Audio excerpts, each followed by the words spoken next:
Bom dia. Vamos ver uma breve apresentação da disciplina de Projeto de Circuitos Integrados Analógicos. E logo em seguida, a gente vê a introdução propriamente dita. Essa disciplina está ancorada no livro de microeletrônica do Cedra e Smith, especificamente a 6ª edição.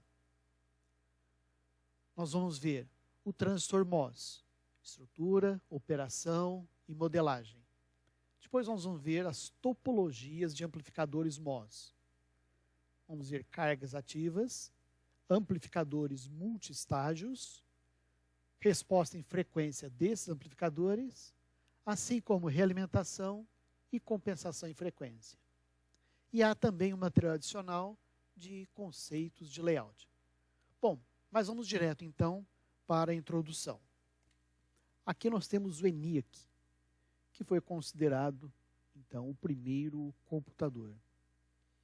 A título de comparação, ele tinha 18.000 válvulas e consumia 140 kW.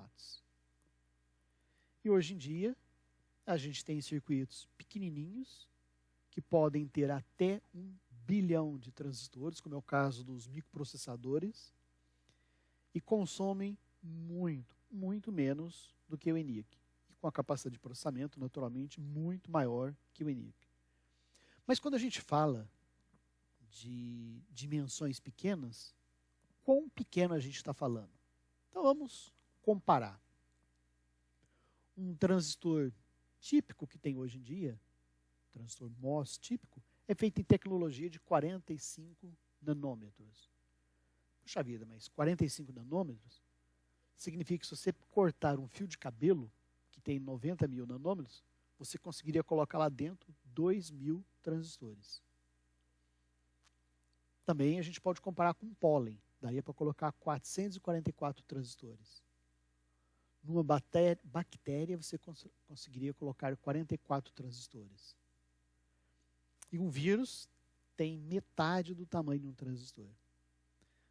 E nesse último, a gente vê que o transistor é pouco maior do que as dimensões do átomo. Por isso que não se consegue diminuir muito as dimensões do transistor, porque começa a chegar na ordem de tamanho dos átomos. Bom, aqui tem a estrutura do primeiro transistor, feito em 1947 por Bardeen, Bretain e Shockley, da Bell Lab. E eles fizeram esse transistor com base nos estudos de Julius Lilienfeld em 1925. Bom, esse transistor, sem a estrutura em volta, está aqui. E aqui, do lado, os três autores, os três pais do transistor. Muito bem.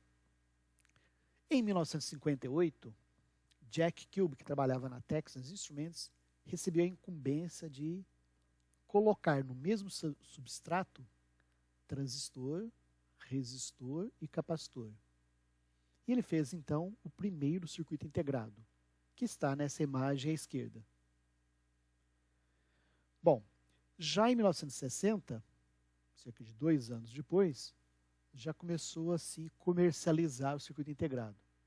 Então a gente tem aqui o primeiro flip-flop, que custava apenas $450, mais o frete.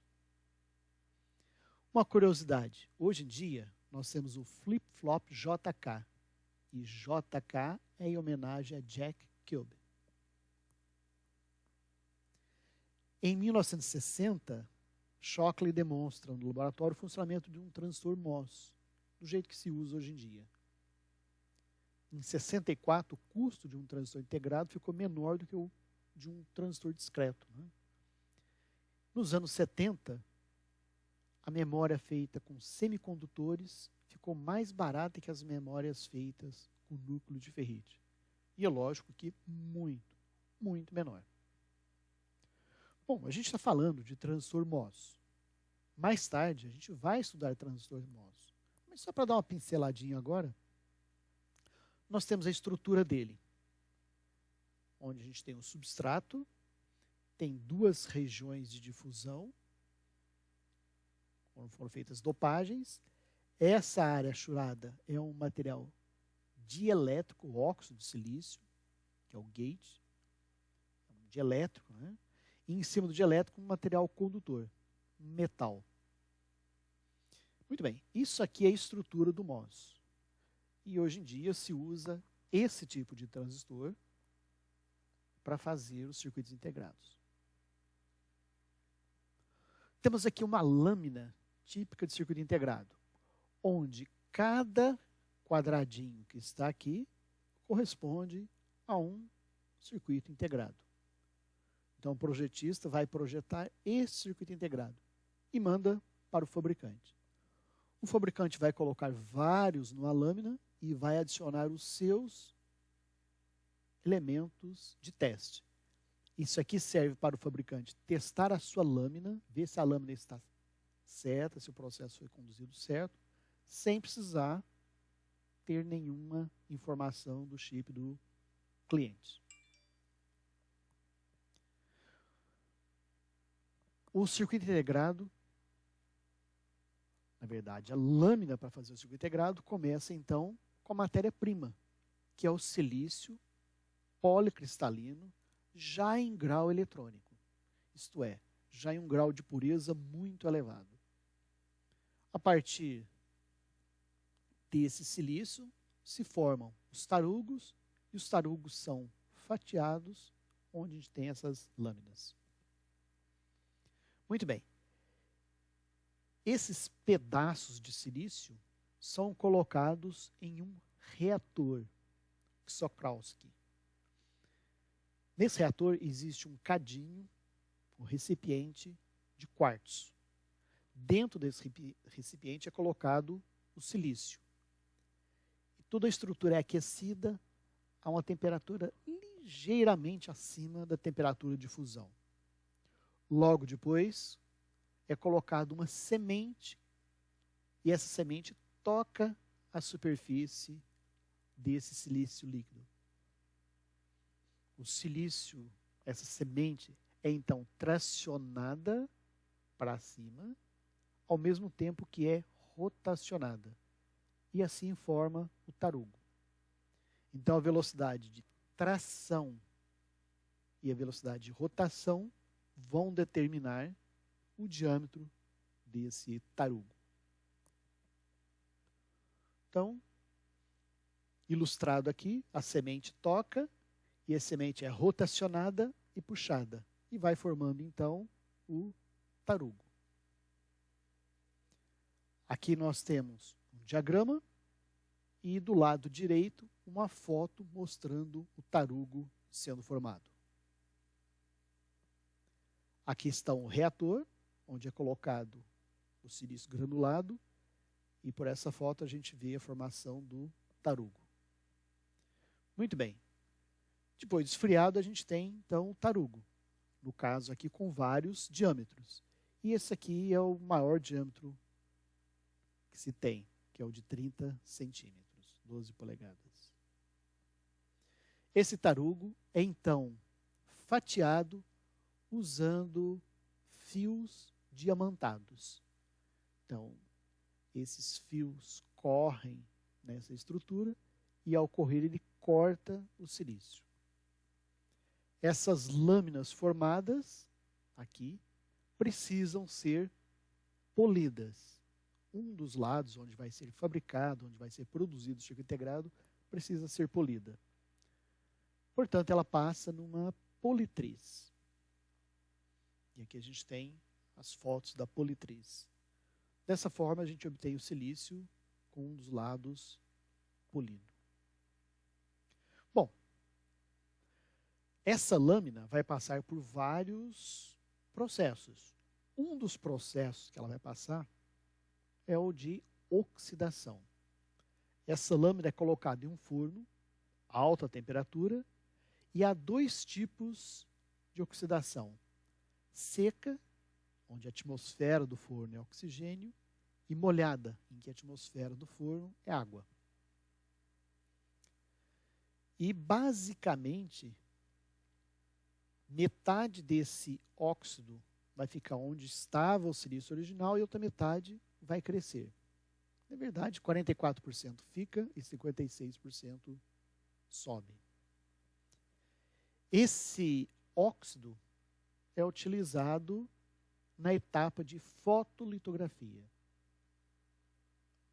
Na verdade, essa etapa de fotolitografia é usada inúmeras vezes durante o processo. Bom, dado um substrato do tipo N, que foi levado ao forno, então a gente tem uma camada de óxido de silício. Em cima dessa camada se aplica um material fotoresiste.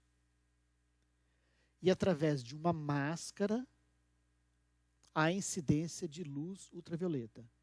Então, onde não há proteção, a luz incide e polimeriza o fotoresiste.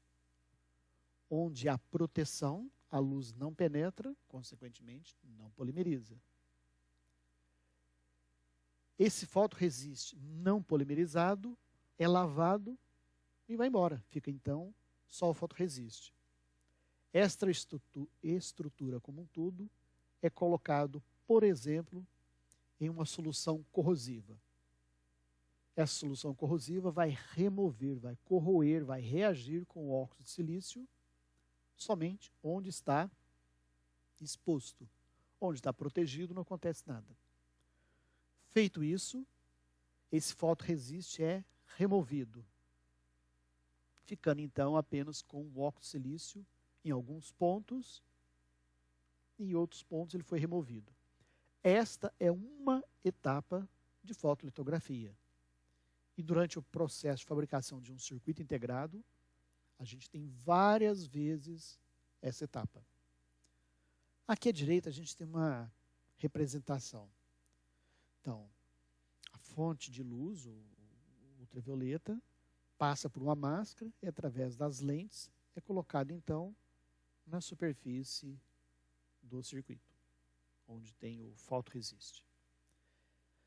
Esse fotoresiste é aplicado por um processo de gotejamento aqui do material fotoresiste e a lâmina é girada em alta velocidade. Então ele é esparramado, ele é distribuído uniformemente na superfície e o excesso é descartado. Temos aqui uma máquina que faz esse processo como um todo. Bom, uma outra etapa usada muitas vezes no processo do circuito integrado é a remoção. E aqui nós temos o perfil do que a gente gostaria de ter de remoção. Só que se colocarmos numa solução corrosiva, o perfil vai ser bem irregular. Para tentar minimizar isso, deixar o real perto do idealizado, utiliza-se a remoção, o etching por injeção de íons.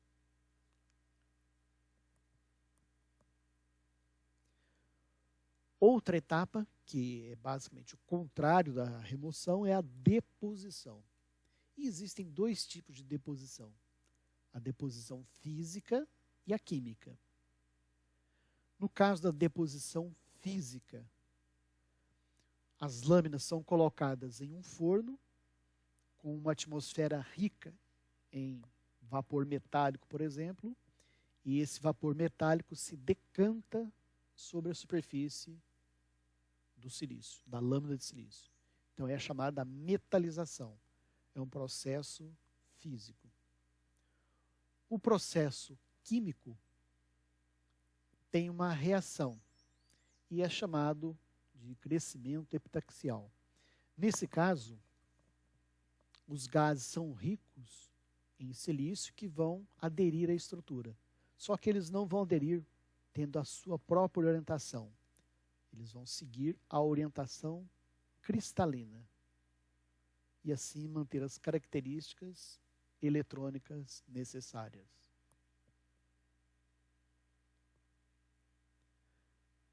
Imensamente usado é a difusão, que consiste basicamente em colocar as lâminas em um forno com alta temperatura e agentes dopantes. Se for só dessa maneira, vai ter esse tipo de difusão, esse tipo de dopagem. Entretanto, se for usado implantação iônica, ou seja, bombardeamento de íons, o perfil que vai ser realizado fica muito perto do ideal. Então aqui a gente tem uma representação. O que é difusão? É o lançamento de dopantes na estrutura de silício. À esquerda nós temos a difusão natural, somente alta temperatura, então os íons migram em várias direções, ou com o bombardeamento de íons, implantação iônica, em que os íons são lançados, bombardeados na superfície e, portanto, vão penetrar.